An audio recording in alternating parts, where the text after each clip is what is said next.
Welcome to Elevate, a Women's Leadership Institute podcast where we showcase stories, celebrate successes, and shift culture. Welcome to another episode of Elevate, a Women's Leadership Institute podcast. We are excited to have another guest here today, but first, I want to make sure you know about our Elevate Her Luncheon coming up on October 9th. If you want more information on that, please check out our website at wliut.com. We'd love to see you there. Today, our guest is Danni Wright. She is with JPMorgan Private Bank and leads Utah and Idaho. She also serves as the chairwoman for Utah JPMorgan Chase Market Leadership Team. And that's a mouthful, but we'd love to welcome her here today. Thank you. It's great to be here. That is a mouthful. It is a mouthful, yes. And I'd love you in your own words to kind of share who you are and maybe something personal about you. Great. Well, I'm Danni. And like you said, I lead the private bank in Utah and Idaho, but I also have the responsibility of organizing all lines of business. So everything from the Chase branches to the investment bank to the business bank, the commercial bank. We are really lucky in Utah that we have all of those services here in Utah locally, but it's a big job to keep them all organized. So I get to serve with leaders from each of those businesses. We meet about monthly, and we really spend a lot of time talking through how we're going to show up in Utah. So how we're going to spend our philanthropic capital, how we're going to partner together to give clients a great experience here in Utah. And frankly, a lot of our time is spent on all the boards and community organizations that we're part of because a big part of our role is how we give back to Utah and help Utah grow. So, Perfect. We're going to get into that in just a little bit. Our conversation today. Yeah. So it's over Utah and Idaho. Do you get Utah and Idaho both together, or you treat them as separate, or how does that work in your meetings? They're really connected. They're technically separate. Yeah, I love going to Idaho. Idaho's growing, and that's where I'm from. Is Idaho. Where are you from in Idaho? Pocatello. Okay, well, yeah, we love that state, and yeah, there seems to be a lot of connections between the two states. There's people who've lived in both places, businesses that are kind of covering both. But yeah, it's really growing there. Certainly, Utah's growing at a really fast rate too. So we think about them differently, but almost as like sister states is the kind of the way that we cover them. Okay, awesome. And then something personal about you we might not know. Oh gosh, give us a peek into the personal Danni. Let's see, my personal life. Well, I frankly I love everything in Utah. We love skiing and biking and hiking and camping and everything like that. I love doing all of that in Utah. I also spent a time in my career living in Colorado. And when I was in Colorado, we went on a camping trip one time where we had kind of like a bear attack over 2 days up in Boulder, and we were fine. I mean, it was pretty intense actually. We had like our whole campsite ripped open from it was 2 black bears. So were you there at the time, or you're out hiking? We were there. We were doing a bear hang just about 20 feet away, and then we came back from hanging up our food from the bears. So my preference is to do all of my hiking and camping in Utah because I've never had a bear experience here. So there's your PSA. Yeah. Wow, that's scary. Yeah, it was. People ask that question, would you rather be in the woods with a bear or not? And I guess I've already been there. So I know the answer to that question for me. Yes. But. Okay, well, we haven't had a bear scare yet. So I love it. Yeah. I love it. Let's get into what you and JPMorgan Leadership are doing to create opportunities for women and fostering an environment where all talent can thrive. Yeah. So I feel really lucky to work at JPMorgan because I think all the way from the top, all the way from our CEO, Jamie Dimon, down to the level that I'm working at, it just feels like opportunities are created for all talent to thrive, both genders, all different backgrounds. And so like there's a lot of things internally that happen to make that happen. So everything from like our benefits that we offer families, but then also I would say we have a lot of programming that focuses on women specifically. And so we have one of our internal organizations is called Women on the Move, and there's a lot of sponsorship and mentoring that happens, and that's not just for employees, it's for clients too. And that's been around for over 10 years at this point. But what we've started to see as a result of that is there's quite a few women that are in leadership roles now. Pretty much everywhere you look in the bank, you'll see at least 50% representation in the management ranks. And if we're not there, there's like a good plan on how we're getting there. Everywhere from at the top down, our board, all the way down to the business that I'm in, which is led by Mary Erdos, who's obviously a woman. And it's like gotten to the point where I don't have to think too much about it. It just feels like a really natural way that we're doing business. So I feel like I've benefited from a great organization that's really focused on that. And for us, Yeah. it's not like a nice thing to do or the right thing to do. It just kind of feels like a business imperative because our clients are male and female. And so, Right. they want to be serviced by people who understand them. So anyway, so we see it as kind of a business imperative. And I think we've had really good business outcomes because of that focus on promoting women in JP Morgan. Yeah, I love that fact. I have noticed that JP Morgan's very deliberate and thoughtful in Mhm. the way that they've done this over the years. And also that you mentioned that it's a business imperative because your clients are both men and women, Mhm. right? So it makes sense to be able to have all of them thrive. Yeah. With your mentorship program, you said it's both for your clients and internally. Is there like cross programming there, or the clients mentor clients, or how does that work? So we've done a lot to focus on female-led businesses, so women business Okay. owners, and we actually do quite a few events, not just here in Utah, but across the globe, really, to help women get access to the resources that they need. Yes. So we do, I would say, we do a lot with female business owners Okay. and their companies, and everything from we help them become women-owned certified, which helps them, grow their businesses. But we also are always putting together events for them to network and get access to more resources and all of the things, obviously, that we offer through JP Morgan. And yeah, I would say there's also women that I work with personally who want to expand their networks and who kind Yeah. of want to meet other women like them. So we sometimes bring together women that are all focused on something like philanthropy or Okay. investing or something Mhm. like that, and create places for them to be together and learn from each other. On the mentoring side, many of the women that I work with are either mentoring or being mentored by someone internally at JP Morgan, but then we try and give back to the community too. So Yes. I'm a mentor for a couple of programs here in Utah where I mentor women in the state, and I know quite a few other women in leadership that do something similar. So we do try to make it a pay it forward in the community, not just at JP Morgan. Yeah, I love that. It's been found that if women are mentored, they're more likely Yeah. to get into leadership roles, Yeah. right? Get promoted. So I Yeah. appreciate that. That's definitely been the case. Speaking about the community, you recently were JP Morgan Chase was recognized as 100 companies championing women. Oh, yeah. And you spoke on the panel about what makes JP Morgan Chase a place that women want to work. Can you Yeah. expand on that? I shared some of my personal experiences because, like Yeah. I said, so I've been with JP Morgan for 15 years now. So I've Okay. seen, kind of different things happen, and I've seen it become a really wonderful place for women to Yeah. work. What I shared on the panel is, of course, we have good, like a good foundation. We've got great benefits. Like I said, we have great representation in leadership. Yeah. One example I mentioned is every morning for my part of the bank, we all join a call that is at 8 a.m. New York time. And on that call, you will always see diverse representation. And at first, there probably wasn't enough representation to create a diverse slate of Right. people on the call.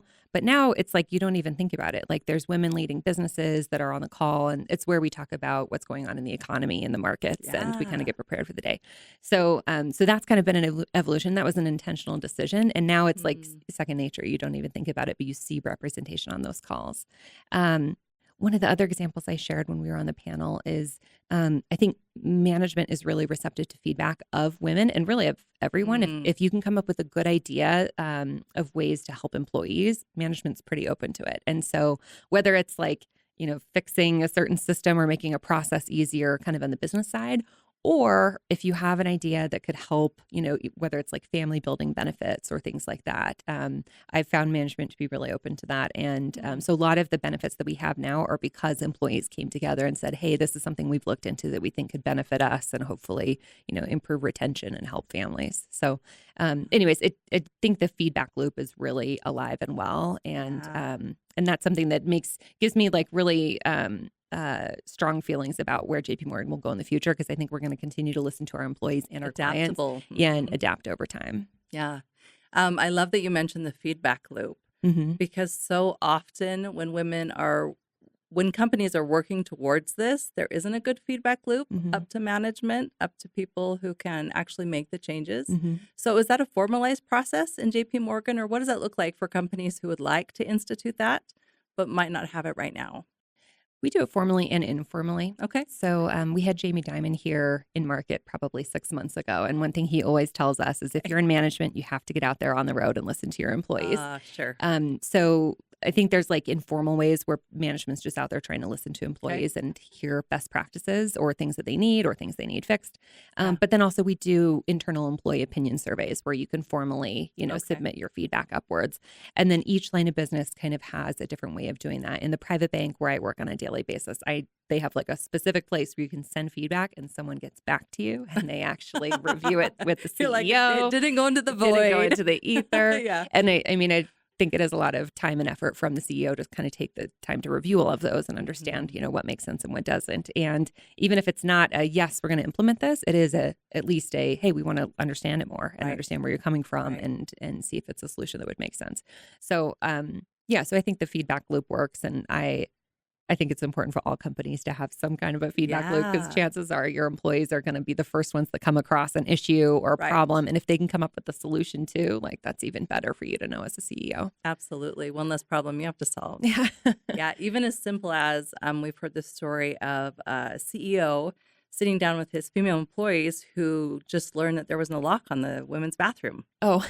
Because he wouldn't know that. Yeah, you wouldn't know that. Really simple thing, right? Yeah. And as soon as he found out, he's like, well, let me fix that. Mm-hmm. So it can be all kinds of things. Oh, that's so I appreciate that JPMorgan has that. Yeah. So you mentioned that you've worked for JPMorgan for 15 years, both in Colorado and Utah. And New York for most of that, and somewhere in between, and Texas for a little while. Okay, too. Yeah. So all around. Yeah. What has it been like being a female leader in finance in Utah? And what do you do specifically in this capacity? I love being a woman in finance in Utah.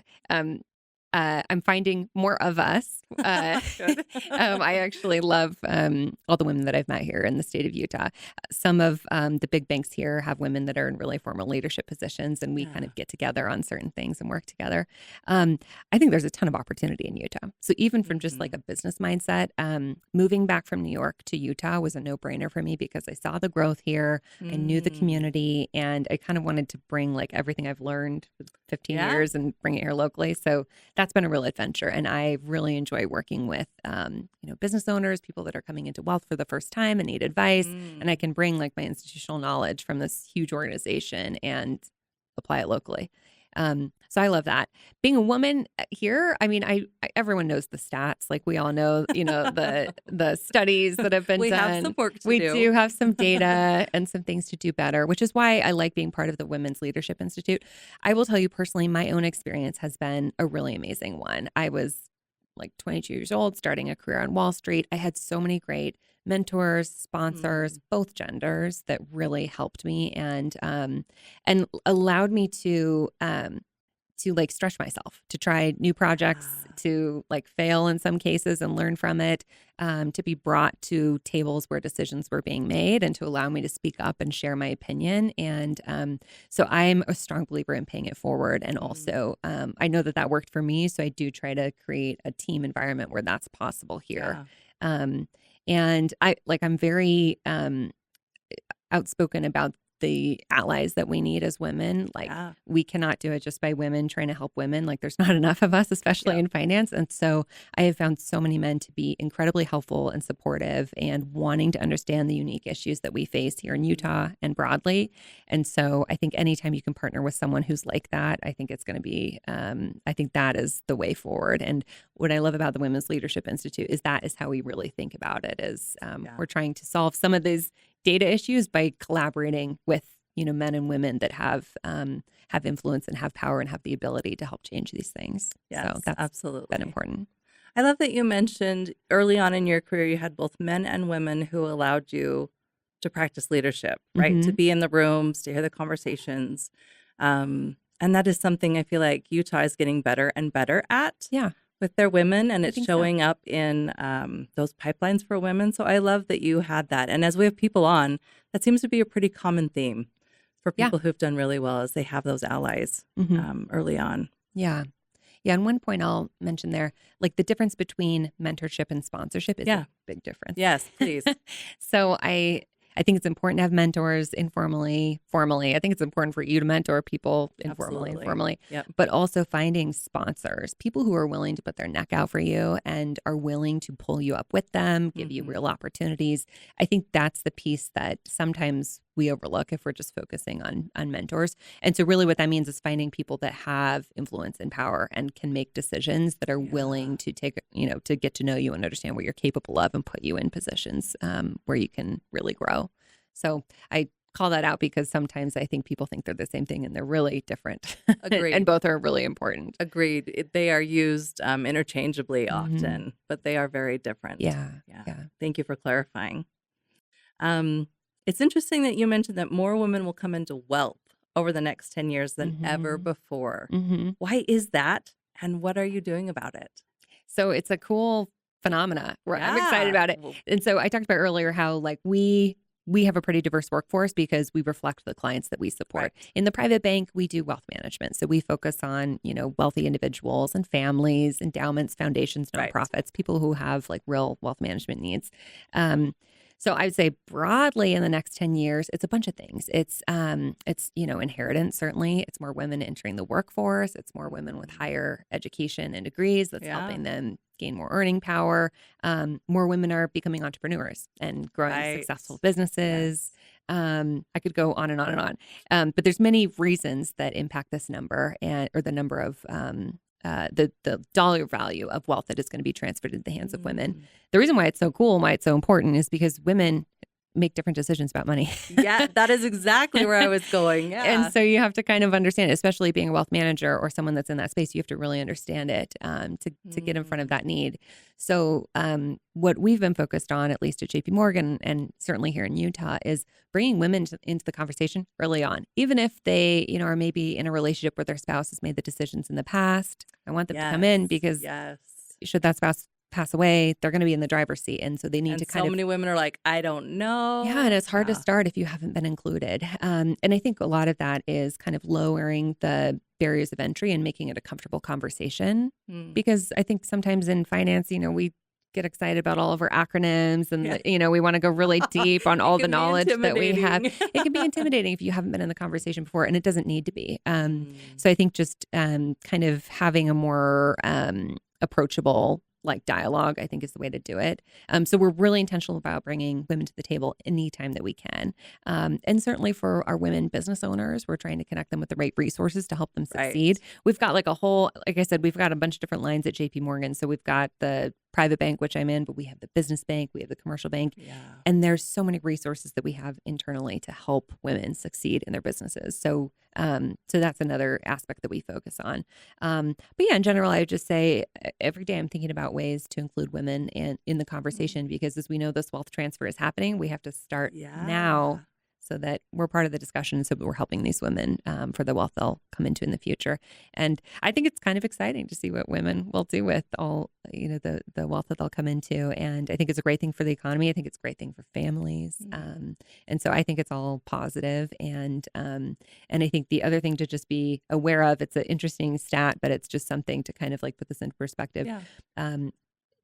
Historically, if you look at women who have come into wealth and are either, a spouse has passed or they're, getting a liquidity event for the first time, 70% of them fire whoever they've been working with and find a new advisor. And typically it's because they want to start fresh. They want to work with somebody that understands them. Who speaks their language. And I pay attention to that because I think that says something about the way that women feel treated in finance today.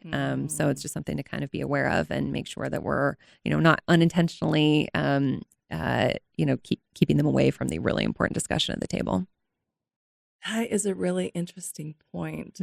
As you say that, I'm running back through stories that I've heard of how are we keeping women away, maybe through the acronyms or maybe I'll just take care of that. You don't need to understand that or whatever. It's a really good thing to keep top of mind as we look into this wealth. Yeah. What, just along those lines with women, what have you seen as far as when they get intimidated or when they might be hesitant to go to the next step or to have the next conversation, or what does that point look like for? So there's some data to back this up, but I think in general, women feel imposter syndrome a little bit more acutely than maybe their male colleagues. And so what that can look and feel like is maybe you're all at the table, we're all having the same conversation, we're using acronyms and we're getting deep on something, and perhaps everybody at the table actually has the same level of knowledge, but women will typically feel less equipped for it, or Okay. feel a little bit more like they're the only one that doesn't know it. And I think Yes. that's just a cultural bias. But because of that, I think women are a little bit slower to make important decisions, and maybe slower is not the right word, a little bit more thoughtful. Like they will spend more time mulling over a decision and making sure that it's the right one. So that's just at least a difference that I've perceived. It's probably not true of everyone. Yeah. But the reason I bring it up is because I think as you're talking about like the important conversation happening at the table, Yes. I think sometimes women are intimidated by it only because they may feel like they're the only one without experience in it, when really that Right. may not be the case, and oftentimes it's not. But there's another stat that I think is kind of cool. I wrote it down just so I don't forget it. Yeah. But so women who invest, 68% of women invest outside of retirement, meaning that they are like investing on their own. And if Okay. you look at that overall performance compared to men making those same decisions, women outperform by 40 basis points, which means that they're being a little Really? bit more thoughtful about how they're, and maybe thoughtful is the wrong word, but there's like, I don't know, there's something to it. Yeah.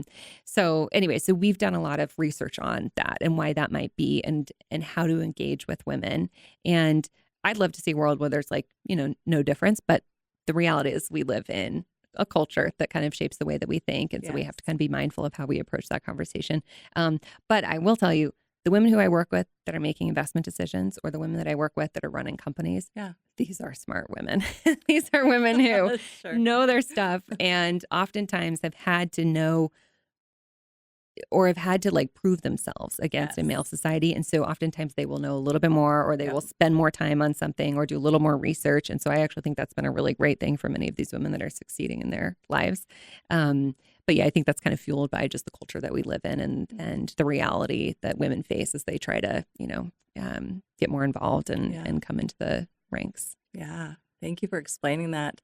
On the top of my mind, I'm thinking of Melinda Gates, right? Melinda French Gates, and also Jeff Bezos' wife. Yeah. And how they're giving and where they're giving to. It is typically different. Environment, women's issues, education.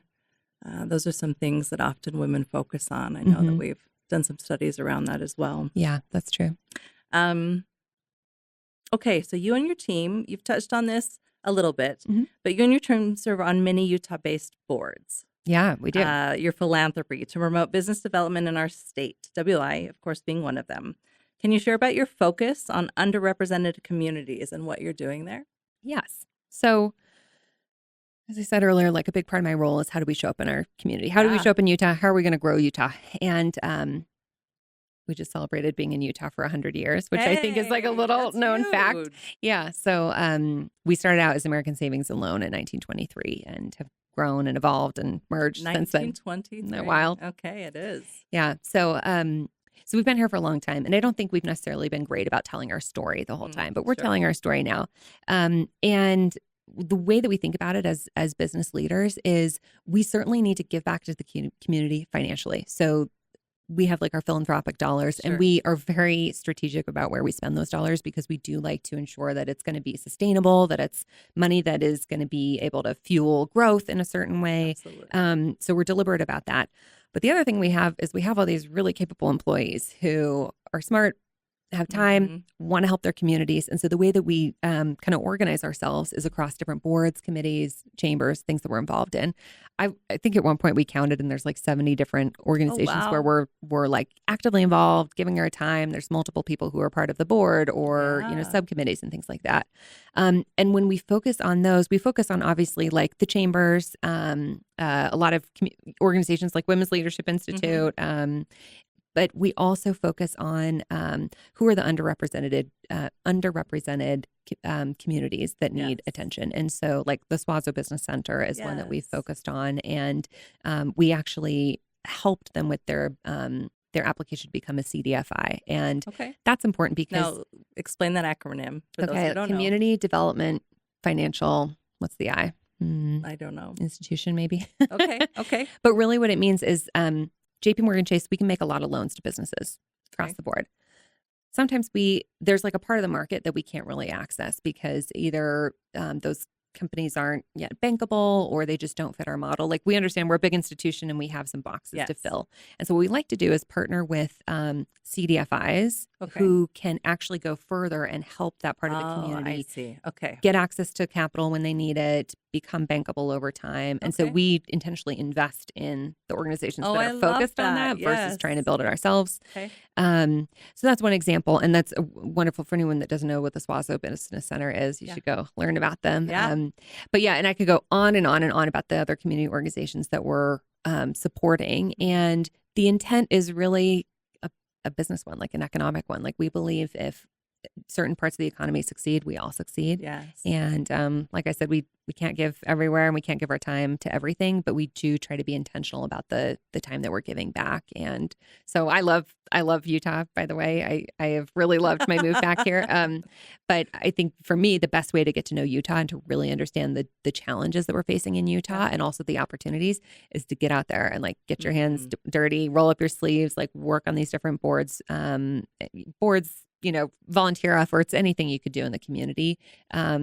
I've learned a lot from that. And I've met a lot of really smart people that are working on Utah. And it kind of helps expand what we're doing at JPMorgan by partnering with organizations here who care about the same thing. Right.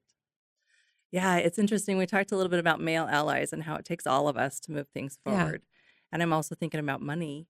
You also need money to move initiatives, projects, and all those things forward. So I love that deliberate focus on helping the money get to the people who can make changes, helping empower them, helping them understand what the next step might be, right? I really appreciate that. Yeah. I think that's been, it's been something that I have learned. And it's the money and the time together and then also the connections too. And we think about a lot of the community stuff that we do. We think about it as like return on investment, not for us, but for the community. Like what are they actually gaining from it? There's been a lot of, probably in light of like what Melinda Gates is doing, there's like a lot of research is coming out about how effective are your philanthropic dollars. Yes. And so we focus on that too, because certainly we want to put dollars towards the right types of initiatives and the right organizations. But we have to be selective too. So we have to kind of put our dollars where we think the greatest impact can be felt. And I wish I had way more money that I could give to everybody, but we kind of look at the biggest issues facing Utah and try to solve those. Great. Thank you for sharing that. Yeah. You talked about the chief, just in the beginning, you briefly mentioned the chief executive officer of JPMorgan Chase, asset and wealth management. These are really long titles. Sorry, I'm reading them. And that she has often been named one of the most powerful women in finance. How has her leadership at the top impacted JPMorgan as they operate? Do you feel like hers is that intentional pivoting or what has she brought to that? So you're talking about Mary Erdos, yes, who is the CEO of Asset and Wealth Management, and it's been my privilege in life to just be near her in the same building, work on projects with her. A lot of time I spent in New York was working on things where I got to kind of hear from her and get her leadership, and so that was really a privilege. I would say she's just one of the most powerful people in finance, period, regardless of gender. And the reason for it is she sets such a high bar of excellence. Like her standards are incredibly high. She holds us to them, and they're really like, she's the person that's always in the back of my head of like, we need to provide best service, like best in class service to our clients. Yeah. And anyone that works in asset and wealth management can tell you that's sort of like how we all operate. And I think just that constant, like, the constant thriving to be better, or the constant thriving to be like, we don't want to be the biggest. We don't want to be like everything to everyone. We really want to be the best for our clients and provide the best services. That's kind of the mentality that she has. So certainly, she's, I think it's like Barron's, an American Banker. Lots of people say that she's, one of the most powerful women in finance. And I know that to be true. But I think it's even more than that. It's she has built an incredible organization. She has amazing people working for her. And she just is the drive that kind of like keeps the whole machine running. And so we're really lucky to have her leadership. Yeah. And it sounds like she's pretty clear. Yes. On what her expectations are. And as far as leadership strengths, pretty positive just from what you've mentioned. Oh, absolutely. Her approach. Yeah.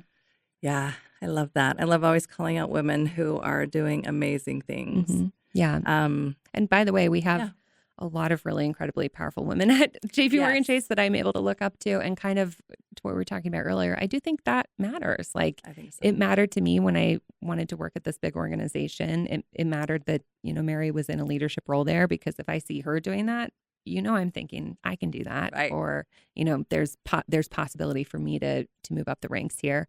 And if you look at kind of, like I mentioned earlier, like our operating committee or our board, there's really incredible women there too. And I think it's something, again, that I don't actively think about. I guess I don't really think like I'm being led by a woman or anything like that. They're just really powerful leaders who have really earned those roles. And so I love working in an organization that just has that diversity at the top. Yeah, like you said, with your everyday phone calls, Mm-hmm. it's started out, and now you're like, it's always diverse, different perspectives. Yeah. That's just how it is now. Yeah. As we finish up, Danni, is there anything else that you'd like to share with women who are wanting to go into finance, or women who are wanting to fund their businesses and their great ideas, or women who want to get on boards to expand their reach and influences? Anything else you'd like to share with them before we close? There's a lot of resources available, and there's a lot of people who are really interested in helping. And it's just a matter of like finding that niche for you, and also getting the right support system around you. And so I always encourage women just to like raise a hand, ask, like volunteer for something, try and get connected to the right people. I am often surprised by how many women I find that are like pretty far along in their career or pretty far along in their business, and really haven't tapped into like the amazing resources that exist, not only just here in the state of Utah, but like broadly. And I wish that I could reach all of them and like give them all the help that they need, but I'm only one person. So I really do think like tapping into Women's Leadership Institute obviously has incredible programming to help women like succeed in their careers. And I think, help anyone that wants to go into politics. Certainly there's a track there. But getting involved in some of these organizations, I think, gives you best access to a lot of the resources that exist. And so I want to make sure people make good use of those, because I do think they're helpful. And then like the last thing I would say, back to kind of imposter syndrome, is like, you can do it.